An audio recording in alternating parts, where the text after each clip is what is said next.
The fog clung to Willowmere like a shroud, thick and suffocating, as if the village itself was hiding something. Eliza Harrow's funeral had been a quiet affair, too quiet. The townsfolk spoke in hushed tones, their eyes darting toward her coffin as it was lowered into the damp earth. "Suicide," they whispered. "Pills and a note." But Peter Mallory stood apart from the crowd, his fists clenched at his sides. He had known Eliza since they were children, and the woman they described broken. Desperate was not the Eliza he knew. She had been digging into something before she died. Something about Ravenshade Graveyard, that cursed patch of land at the edge of the village where no one dared to tread. The locals crossed themselves when it was mentioned, and even the bravest. Hunters avoided the twisted oaks that marked its entrance. Eliza had been obsessed with it in her final days, muttering about voices in the stones, about names that didn't appear in any town record. Then suddenly, she was gone. Peter waited until the last mourner had left the cemetery before approaching her grave. The air was unnaturally still, the kind of silence that pressed against his eardrums. He knelt, running his fingers over the fresh engraving. Eliza Harrow, beloved friend and teacher. A sharp wind cut through the fog, and that's when he heard it, a whisper, so faint it could have been his imagination. But it wasn't. It was her voice. Peter, his breath hitched. The sound wasn't coming from the earth beneath him. It was coming from the gravestone itself. The marble was cold under his trembling fingers, and as he leaned closer, the whisper grew louder. Joined by others, dozens, hundreds overlapping in a chorus of agony, she found out. They killed her. We are next. Peter stumbled back, his heart pounding. The voices faded as quickly as they had come, leaving only the distant caw of a crow. He looked around, half expecting to see someone watching him, but the cemetery was empty. That's when he noticed it, a single word, etched into the base of Eliza's gravestone in jagged, hurried letters. As if carved by a frantic hand, "Beware the mourner." The rain had started by the time Peter reached Eliza's cottage, a small, crooked house at the edge of Willowmere, where the cobblestone streets gave way to mud and overgrown grass. The place looked untouched since her death, her coat still. Hung by the door, a half-drunk cup of tea sat on the kitchen table, now stale and gathering dust. The police had called it an open and shut case, a suicide note, an empty pill bottle, a locked room, but Peter knew better. Eliza wasn't the kind of woman who would leave without a fight, without answers. She had been onto something, and whatever it was, it had killed her. He moved through the cottage like a ghost, his fingers brushing over the spines of books on her shelves, the scattered papers on her desk. Most of it was ordinary lesson plans, grocery lists, letters from former students, but then he found it. Tucked beneath a loose floorboard near the hearth was a leather-bound journal, its pages filled with Eliza's tight, frantic handwriting. The entries started normally notes on local history, snippets of village gossip, but then they took a dark turn. "Ravenshade is not just a graveyard," she had written. "It's a prison. Stones don't mark the dead. They asterisk silence. Them. I've heard them, Peter. They scream at night." Asterisk. Peter's hand shook as he flipped through the pages. Eliza had been researching the town's founders, a group of wealthy landowners and clergymen who had vanished from official records after 1823. She had circled one name again and again, the Pale Court. There were sketches too crude, hurried, drawings of robed figures standing in a circle, their faces obscured, their hands raised toward something buried beneath the earth. The last entry was dated the night before her death. "I found the crypt. It's under the house." They don't want me to know, but I asterisk saw it. The mourner is real. He's coming for me. If I don't asterisk, the sentence ended mid-word. The ink smeared as if she had been interrupted. Peter's blood ran cold. He had heard that name before, the mourner whispered by the voices in the gravestone. He knelt, running his hands over the floorboards, searching for any sign of a hidden entrance. Then he saw it, a faint outline in the wood, nearly invisible unless you knew what to look for. A trapdoor. The moment his fingers brushed the rusted iron ring, a sound echoed through the cottage, a slow, deliberate knock at the front door. Peter froze. No one knew he was here. The village had already buried Eliza, so no one would come looking. For her now, as the knock came again, louder this time, followed by a long, eerie silence. Then, from outside, the faintest scrape of fabric against wood like someone, or something, was waiting just beyond the door. Listening, the handle began to turn. Peter's breath caught in his throat as the door creaked open, revealing not a person, but an oppressive darkness that seemed to slither into the room like a living thing. The air grew thick, carrying the scent of damp earth and something far worse, the cloying sweetness of decay, like flowers left too long on a grave. For a heartbeat, nothing moved. Then, a shadow detached itself from the gloom, tall and impossibly thin, its silhouette warped by the flickering candlelight. The figure wore a long, tattered morning coat, its face obscured by a veil of black lace that fluttered in the non-existent wind. Peter's instincts screamed at him to run, but his legs refused to obey. The mourner, because that's what this thing had to be, tilted its head slowly as if studying him. No footsteps sounded as it glided forward, its presence sucking the warmth from the room. The candle on Eliza's desk guttered and died, plunging them into near darkness. Only the pale glow of the moon through the window outlined the intruder, and in that sickly light, Peter saw something that made his stomach twist.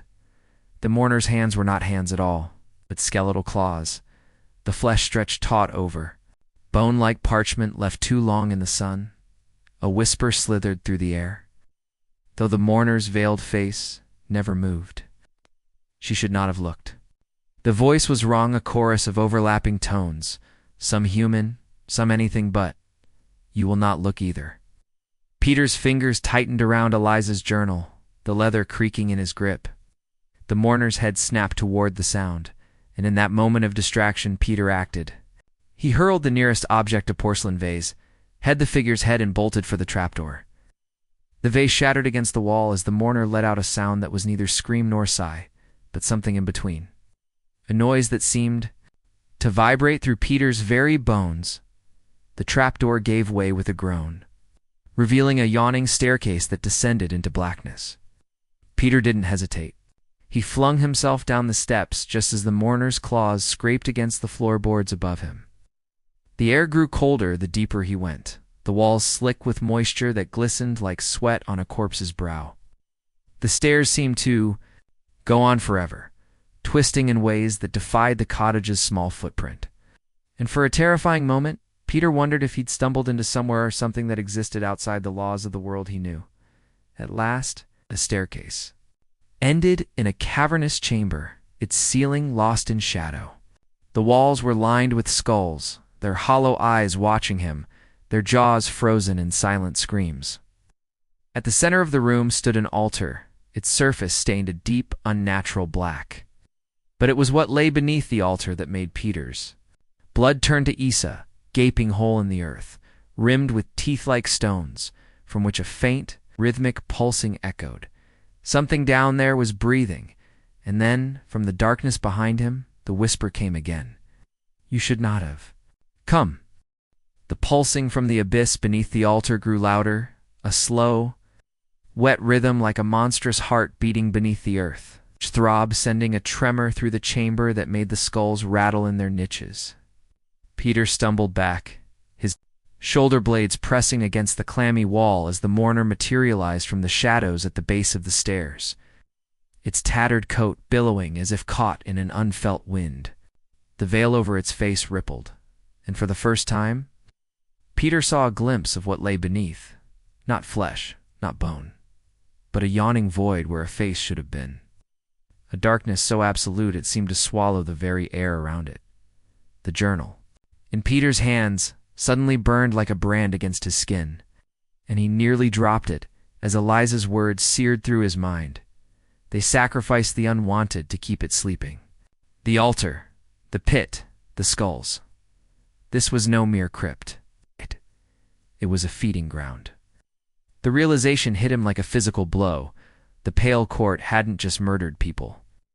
They had been feeding them to whatever lurked beneath Ravenshade's century after century, binding the village's prosperity to the horror in the dark, and Eliza had discovered the truth. The mourner took another step forward, its skeletal fingers twitching at its sides. Peter's eyes darted to the pit, then back to the creature. There was no escape, no weapon. But then his fingers brushed against something in his pocket. Eliza's lighter, the one she'd always used to burn away the damp when lighting candles in her classroom. A desperate plan formed in his mind as the mourner lunged. Peter ripped a page from the journal and flicked the lighter to life. The flame caught instantly, the paper curling to ash in his hands, but not before the fire leapt to the hem of the mourner's coat. The creature recoiled with a sound like 100 voices shrieking in unison. The flame spreading unnaturally fast, consuming the ancient fabric in seconds. The veil burned away, revealing the true horror beneath. Shifting screaming mass of faces, all the victims of the pale court. Their mouths stretched in endless silent agony. The chamber shook as the mourner thrashed, its form unraveling like smoke. But the victory was short-lived. From the pit came a new sound, a deep, grating inhale, as if something had just awakened and tasted the air. The skulls along the walls began to tremble, their jaws clacking open and shut in a grotesque chorus. Peter didn't wait to see what emerged. He turned and fled up the stairs, the darkness at his back, now alive with movement. He burst into Eliza's cottage to find it in ruins, the furniture overturned. The windows shattered, as if a storm had raged through in his absence. But the storm wasn't outside. It was below, and it was coming. The moment Peter's foot touched the creaking floorboards of Eliza's cottage, the very foundations of the house groaned as though the earth beneath it had shifted in its sleep. The walls trembled, sending cracks spider-webbing across the plaster like veins in a dying man's eye. And from the shattered windows came a sound that defied all reason, a low, guttural whispering that seemed to rise from the soil itself, as though every blade of grass, every twisted root in Willowmere had been given a voice and told to scream. Outside, the village was bathed in an unnatural twilight, the sky churning with clouds that moved against the wind, swirling like vultures. Circling a corpse, Peter staggered toward the door, his lungs burning with each breath, the journal clutched to his chest like a shield. But as his hand closed around the doorknob, the whispers outside coalesced into a single, deafening command: stay. The knob turned, scalding hot in his grip, searing his flesh with a pain so sharp it brought him to his knees. Through the warped wood of the door, shadows began to seep thick. Liquid tendrils that slithered across the floor, moving with purpose, with hunger. They were the same darkness he'd seen in the mourner's veil, the same void that pulsed beneath the altar. The thing in the pit was no longer content to feed in secret. It wanted out. A crash from the kitchen spun Peter around in time to see the trapdoor burst open, the rusted hinges shattering as an impossible wind roared up from below, carrying with it the stench of opened graves and rotting meat. The wind tore through the cottage, lifting papers, books, the remnants of Eliza's life into a whirlwind of debris. And there, in the eye of the storm, stood a figure not the mourner, but something worse, taller, older. Its body was a grotesque patchwork of the dead. Limbs stitched together from different corpses, its face a shifting mosaic of every victim ever thrown into the pit. The high judge of the pale court, the one who had started it all, its mouth opened. And when it spoke, the voice was the creak of a gallows rope, the wet snap of a breaking neck. The balance must be kept. The thing extended a hand fingers, fused with yellowed bone, the skin peeling back to reveal writhing maggots beneath. One life to quiet the whispers. One soul to seal the door. You will serve, as she refused to. Peter's vision swam as the creature's words slithered into his mind, carrying with them the weight of centuries, the despair of countless sacrifices. He saw them then, the unwanted, the forgotten, the ones Willowmere had erased. Children with hollow eyes, women with slit throats, men with their tongues cut out, all of them bound beneath Ravenshade, their voices trapped in stone, their suffering the price of the village's prosperity. And now the court wanted him to join them, to become the next keeper of the secret, the next mourner. But Eliza's journal burned in his hands, her final words screaming in his memory. It's not a curse, it's a creature, and it's growing stronger. Peter looked past the high judge, past the swirling darkness, to the pit where the thing beneath Ravenshade stirred, and he understood the true horror.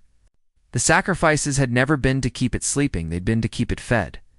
The realization crashed over Peter like a tidal wave. The pale court hadn't been containing the horror beneath Ravenshade. They'd been nurturing it, fattening it like a pig for slaughter with every soul they fed into its gaping maw.